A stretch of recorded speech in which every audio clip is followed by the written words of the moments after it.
آج کی سب سے بڑی خبر،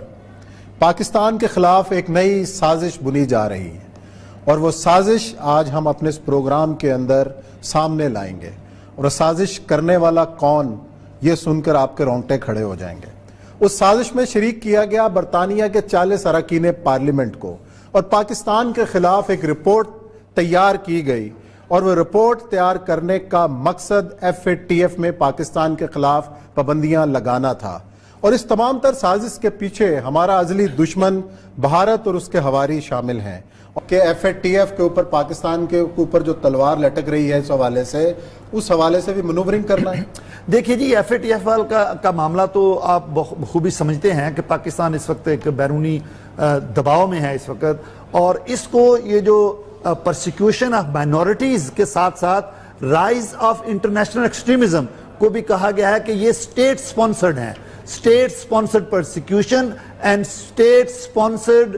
رائز آف انٹرنیشنل ایکسٹریمزم۔ گویا کہ ریاست پاکستان ایکسٹریمزم کو بڑھا رہی ہے، انٹرنیشنل ایکسٹریمزم کو بڑھا رہی ہے، اور پرسیکیوشن ہو رہی ہے جس میں 4 اقلیتوں کے نام لیے گئے ہیں۔ حالانکہ یہ زیادہ جو رپورٹ ہے، یہ 90% سے زیادہ بھی یہ ریپرزینٹ کر رہی ہے قادیانیوں کو۔ 22 جولائی کو یہ رپورٹ آئی ہے۔ ٹائمنگ اس کی کتنی امپورٹنٹ ہے؟ یہ اتنی امپورٹنٹ ٹائمنگ ہے، پاکستان کا، ہم شاہ محمود قریشی صاحب سے رابطہ کرنے کی کوشش کرتے رہے، پاکستان کا رسپانس آنا چاہیے۔ پوری کمیونٹی اس ملک کے خلاف کھڑی ہو گئی ہے، پوری کمیونٹی بحثیت مجموعی اس ملک کے خلاف کھڑی ہو گئی ہے۔ مجھے ایک سازش لگتی ہے پاکستان کے خلاف کہ FATF کا جو ایک امپورٹنٹ کروشل ٹائم آ رہا ہے، یہ ہندوستان اور اسرائیل اور ان کے چلے چانٹے جو ان کے پروردہ، ان کے پیسوں پہ پلنے والے لوگ جو ہیں، یہ ہندوستان کے اور اسرائیل کے ایجنڈے کو آگے لے جانے والے لوگ UK میں بھی ہیں، امریکہ میں بھی ہیں، سب نہیں ہیں لیکن کچھ لوگ ان میں ضرور ایسے ہیں جو ان کے ایجنڈے اور ان کے پروپیگنڈا کو آگے لے کے چلنے والے لوگ ہیں۔ میں یہ سمجھتا ہوں ان کی خواہش یہ ہے کہ پاکستان کو ہر طرح سے اس پہ ایسی پابندیاں لگائی جائیں اور پاکستان کو آگے نہ بڑھنے دیا جائے۔ اور یہ صاحب آپ کے اپنے ہی آرٹیکل میں آپ نے کچھ سال پہلے اس کا ذکر کیا جی علی محمد خان صاحب، مجھے امین شہید صاحب کا جانا۔ السلام علیکم شہید صاحب، دیکھیں 1949 سے لے کے تمام مسلم امہ، شیعہ، سنی، بریلوی، دیوبندی ایک ساتھ جدوجہد کرتے رہے، قرارداد مقاصد میں ہم ساتھ رہے،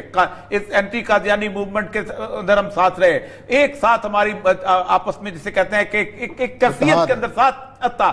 آپ اندازہ کریں کہ اتنے بڑے اتحاد کے اندر رکھڑا ڈالنے کے لیے اس رپورٹ نے آپ کو بحثیت مجموعی امت مسلمہ سے خارج کر کے اپنے ساتھ اکٹھا کیا۔ لا حول ولا قوت الا باللہ، اس کی جتنی بھی تردید کی جائے، جتنی بھی مذمت کی جائے، آپ بحثیت مسلمان ہمارے ساتھ ہیں، اور اس کے ساتھ ساتھ یہ کہا گیا کہ آپ کو جو ہے اقلیت قرار دیا جانے والا ہے۔ اب اس طرح کی بات اس لیے خاص طور پہ آپ کو بلایا شہید صاحب کہ کیا اس کی آپ کا ری ایکشن ہے؟ بسم اللہ الرحمن الرحیم۔ میں شکر گزار ہوں آپ کا کہ آپ نے یہ رپورٹ جو ہے اپنے اس پروگرام میں پیش کیا ہے۔ دیکھیے، ہمیں برطانیہ سے یا امریکہ سے کبھی بھی یہ توقع نہیں ہونی چاہیے کہ وہ امت مسلمہ کی حمایت میں کوئی بات کرے۔ ٹھیک، ان کا بنیادی ہدف ہی یہی ہے کہ وہ ہمیشہ امت مسلمہ کو توڑنے، گروپوں میں تقسیم کرنے کے لیے کام کرتے ہیں۔ دونوں ممالک پر، پورا یورپ اس پر کام کرتا ہے، اور ساتھ میں خود امت کے اندر دراڑ ڈالنے کے لیے کبھی قادیانیوں کی صورت میں اور کبھی دیگر اس طرح کے جعلی مکاتب کی صورت میں گروپوں کو الگ کرتے ہیں، اور پھر ان کو سپورٹ کرتے ہیں اور ان کے ذریعے سے اسی معاشرے میں فتنہ برپا کرتے ہیں۔ یہ ان کی 300-400 سالہ پرانی روش ہے، جس کا اب بھی اس کو پوری طرح سے وہ امپلیمنٹ کرنے کی کوشش کر رہے ہیں۔ تو اس اعتبار سے اگر دیکھا جائے تو میں پوری دنیا میں بڑے وثوق کے ساتھ یہ کہتا ہوں کہ شیعہ اور سنی کی لڑائی میں بھی برطانوی MI6 کا اور امریکن CIA کا سب سے بڑا ہاتھ ہوتا ہے۔ بالکل ٹھیک۔ اس لیے اگر کہیں پر شدت پسندی کی کوئی تحریک اٹھتی ہے تو بظاہر آگے ہو سکتا ہے سلفی چہرہ ہو، لیکن پیچھے امریکی ہوتے ہیں۔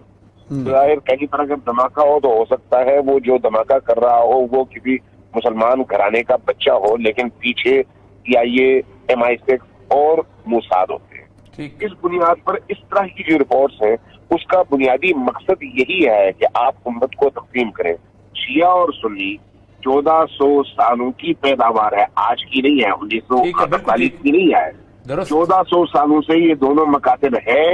اگرچہ بعض چیزوں میں اختلاف بھی ہے، لیکن یہ اختلاف ایک گھر کے اندر باپ اور بیٹے میں اور بھائی میں بھی ہوتا ہے، اس لیے یہ اختلاف کوئی معنی نہیں رکھتا۔ ہمیں کیا کردار ادا کرنا چاہیے اس بارے میں؟ دیکھیں جی، سب سے پہلے تو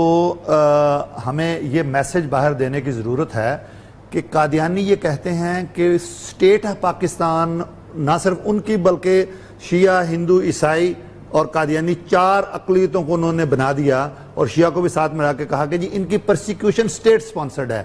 تو جن 2 عبادت گاہوں پر حملوں کا انہوں نے ذکر کیا ہے، اس وقت پوری قوم کی پرسیکیوشن ہو رہی تھی۔ آپ کے army head quarter, G H Q, naval, air base, airport, school, colleges, universities, امام بارگاہیں، مساجد، مارکیٹس، پارکس، ہر جگہ پر ٹیررسٹ کے حملے ہو رہے تھے، اور یہ بیرونی طاقتیں اس میں ملوث تھی، بالخصوص بھارت۔ تو ہماری وزارت خارجہ کو اس چیز کی وضاحت کرنے کی ضرورت ہے۔ سب سے پہلا تو ایشو یہ ہے۔ دوسرا یہ ہے کہ اس وقت جو ہماری شیعہ برادری کو ان اقلیتوں کے ساتھ ملا دیا گیا ہے، شیعہ کی برادری کی طرف سے بھرپور احتجاج ہونا چاہیے، یہاں کی حکومت کے خلاف بھی اور وہاں پر بھی، کہ یہاں کی حکومت کو کہنا چاہیے کہ یہ کیسے ممکن ہو گیا کہ ہماری وزارت خارجہ یا ہمارا ہائی کمیشن سویا رہا اور شیعہ کو انہوں نے اس سازش کے تحت ان اقلیتوں میں شامل کر دیا گیا۔ تیسرا پوائنٹ میں سمجھتا ہوں کہ یہ دیکھانا چاہیے کہ یہ اس میں بار بار کہتے ہیں کہ احمدی پرامن کمیونٹی ہیں، قادیانی ایک پرامن کمیونٹی ہیں، اور ان پر حکومت کی طرف سے پرسیکیوشن اور تشدد ہو رہا ہے۔ بتانا یہ چاہیے کہ 1974 میں جو کانسٹیٹیوشنل امینڈمنٹ ہوئی وہ ان کے تشدد پر ہی ہوئی۔ جی ربوہ ریلوے اسٹیشن پہ، بالکل ربوہ ریلوے اسٹیشن پہ جب نوجوان مسلمانوں کو جو میڈیکل کالج کے اسٹوڈنٹ ان پر حملے ہوئے، نشتر میڈیکل کالج اسٹوڈنٹ پہ حملہ ہوا تو ان کے تشدد کرنے پر ہوا۔ ربوہ کھلا شہر نہیں تھا، وہ مسلمانوں کو اجازت نہیں تھی، اسٹیٹ ود ان اسٹیٹ تھی۔ تو یہ چیزیں جو ہے برطانوی جو ہمارا وزارت خارجہ ہے اس کو بتانے کی ضرورت ہے۔ اور آخر میں کہوں گا کہ جناب ہمارے حکومتی وزیر علی محمد صاحب نے بہت ہی اچھی بات کی۔ ایک تو انہوں نے مذمت کی ہے، لیکن حکومتی ادارے جو ہیں ان کی طرف سے کوئی مذمت نہیں آئی، یعنی کہ حکومت کو چاہیے تھا وزارت خارجہ کو کہ اس کو اوپنلی لیتے اور ہماری تمام وزارتوں کو اس سے آگاہ کرتے، پرٹیکولرلی جو اوورسیز کی ہماری وزارت ہے اس کو بھی اس میں ایک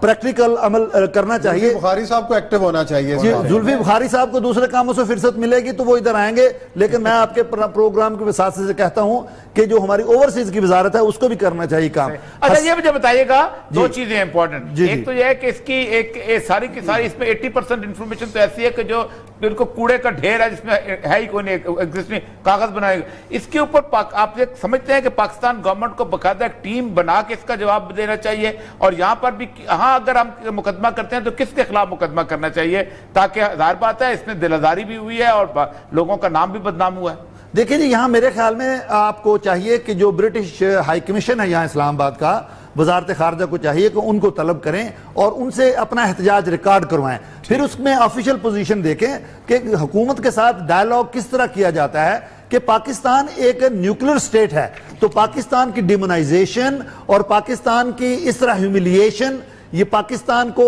ایک اننیسیسری جو دباؤ ہے اس کے اندر لانے کے لیے اس کے پیچھے کون سے عوامل کار فرما ہے، جس طرح علامہ صاحب نے بھی کہا اور علی محمد صاحب نے بھی کہا ہے کہ ایسے لگتا ہے کہ شاید یہ رپورٹ تو قادیان میں تیار ہوئی ہے۔ بالکل ایسے ہی ہے جیسے انہوں نے لکھا ہے جی حضرت مرزا طاہر، حضرت مرزا ناصر، حضرت مرزا مسرور، حضرت مرزا غلام احمد، اور جو کرسچن کمیونٹی ہے یہ وزراء جو ہمارے برطانیہ میں ہیں وہ تو حضرت عیسیٰ علیہ السلام کے ساتھ بھی حضرت نہیں لگاتے، سیدھا جیزس لکھ دیتے ہیں، اور ساتھ لکھا ہوا ہے کہ یہ افغانستان میں جو قادیانی مارے گئے ان کے ساتھ شہید لکھا ہوا ہے۔ تو یہ واقعی کچھ